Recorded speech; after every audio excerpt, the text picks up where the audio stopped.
Buying a luxury car is something that we all dream about. They pamper you and are rewarding to drive. If you're in the market to buy a luxury sedan, but at the tightest budget possible, then the 2 Series Gran Coupe will definitely get your attention.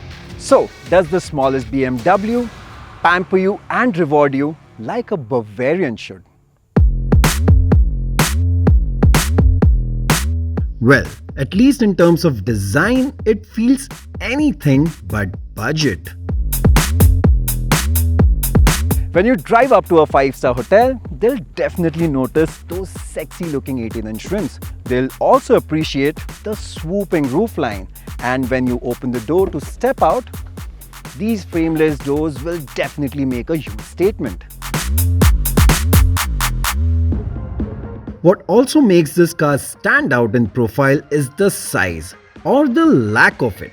It is not only much smaller than the 3 Series, but it is shorter than even the Honda City, which makes it look more like a Hot Wheels concept. From the rear, this looks very un-BMW-like. In fact, it reminds me of a luxury Japanese brand. Do let us know in the comment section which brand I'm talking about. But other than that, clearly BMW is trying to make a statement over here. And in fact, with those twin tailpipes, you might think that there's a big petrol engine under the hood. But in fact, it's a diesel. Now coming to the most controversial bit about this car, the new kidney grille. Well, to be honest, on the 2 Series Gran Coupe, it looks just fine. It goes really well with the rest of the design, and combine that with the all LED headlamps, this car looks angry. So, clearly the 2 Series Gran Coupe is really attractive on the outside. But what about the inside? Has BMW cut corners over there?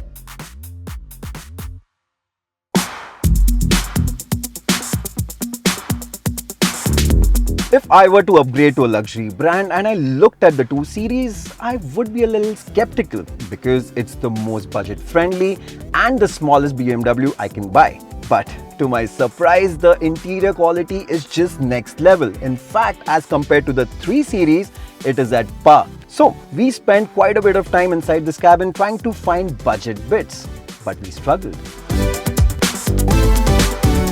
For example, you get soft touch materials not only on the dash but on the door pads as well. And everywhere you touch, it feels like a proper BMW. Even the build quality, it feels Bavarian.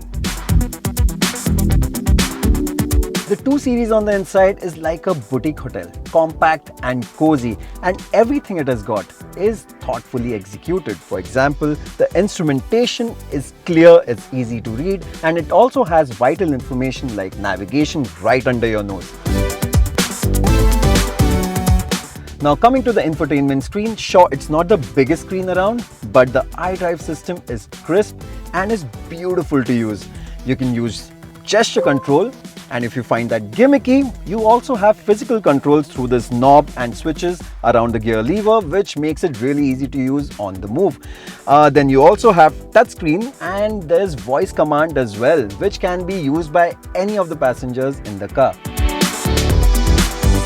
In terms of equipment, the 2 Series and this M Sport variant comes loaded with features. You get a huge panoramic sunroof, full LED headlights, a wireless charging pad, powered front seats with memory function, reversing camera with dynamic guidelines, and wireless Apple CarPlay, which is really cool. But what's not very cool is the lack of Android Auto compatibility, even when you connect your phone with a wire.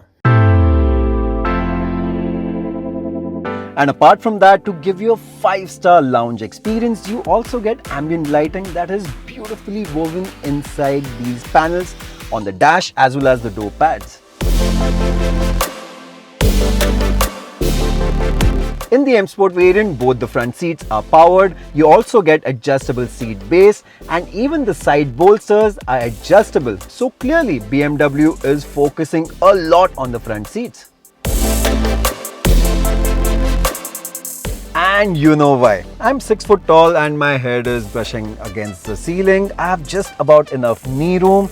So yes, if you're going to be chauffeur driven, then you're better off with the 3 Series by stretching your budget a bit. But that's not to say that this seat isn't usable. For example, if you're shorter than me, if you're 5'6", you'll find this seat to be comfortable because you have enough under thigh support. And despite this car being small, because you have big quarter glass and a massive panoramic sunroof, you don't feel hemmed in the back seat.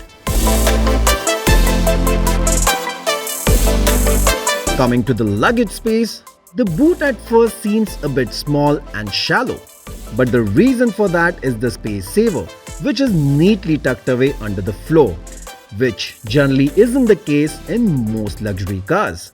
The boot is well shaped, but the opening is a bit small, which can make loading big bags a tricky affair. What makes the 2 Series' boot practical, however, is the fact that you get a 60-40 split folding rear seat for added luggage space. Enough of the practical bits. How is this baby BMW to drive?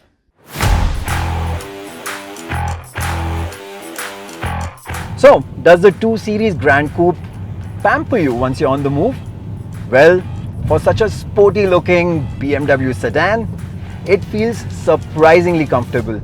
It takes on most of our Indian road surfaces really well, but yes, you do hear some suspension noise, which is like a warning to back off a bit, which is a good thing because this is the M Sport. It has really low profile tires, which sits on those sexy looking 18-inch wheels, and it'll be really painful if you damage them. So enough of the pampering bit. Does this car reward you? Considering that this is a front-wheel drive BMW, well, the first clue that you get is the tautness from the suspension, which on the right road makes this car feel so special. Sure, if you compare to say the 3 Series, which is a rear-wheel drive, you will be a bit disappointed because it doesn't feel as pure. But as a front-wheel drive car, this manages to put a wide smile on your face. There are 2 reasons for that. The steering, it's precise and helps you place the car exactly where you want. The second thing is because this car feels so stable, you can actually carry a lot of speed into corners. The only thing I would like to change are the tires, which protest a bit too early. So this car is powered by the same 2-liter diesel engine that you get in the 320d. And you won't really blame BMW if they detune it, considering that this is going to be cheaper. But they haven't done that. And considering that this is front-wheel drive, it has a different gearbox. So has that played spoilsport in terms of the fun factor? It hasn't, because this gearbox is almost as good as the 8-speeder on the 320d. This gearbox is quick, be it upshifts or downshifts, and it's smooth too. And combine that with the potent engine, it makes for a really fun car, which makes this car quite addictive on an open piece of road. You just go on the throttle, the car quickly downshifts, and you're gone. You think it'll be faster than the 320d, considering that it is smaller and makes the same amount of power? Let us know in the comment section.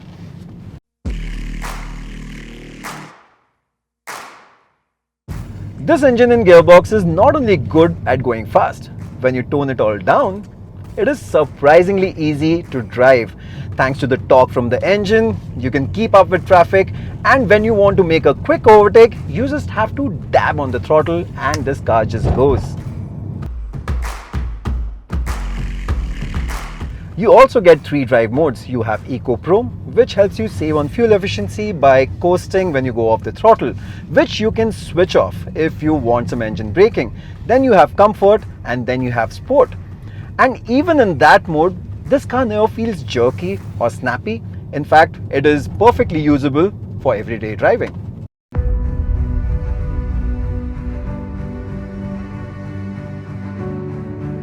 So does the 2 Series Gran Coupe feel like a proper BMW? Oh yes, it does. Especially when you sit inside, it feels rich, and the overall ambience makes you feel really special.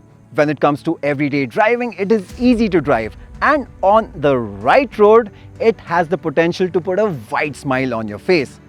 Sure, because of the compact size, it is good only for a young family. And on our Indian roads, you have to drive it with a bit of care. But other than that, when it comes to pampering you and rewarding you, this car strikes an exciting balance.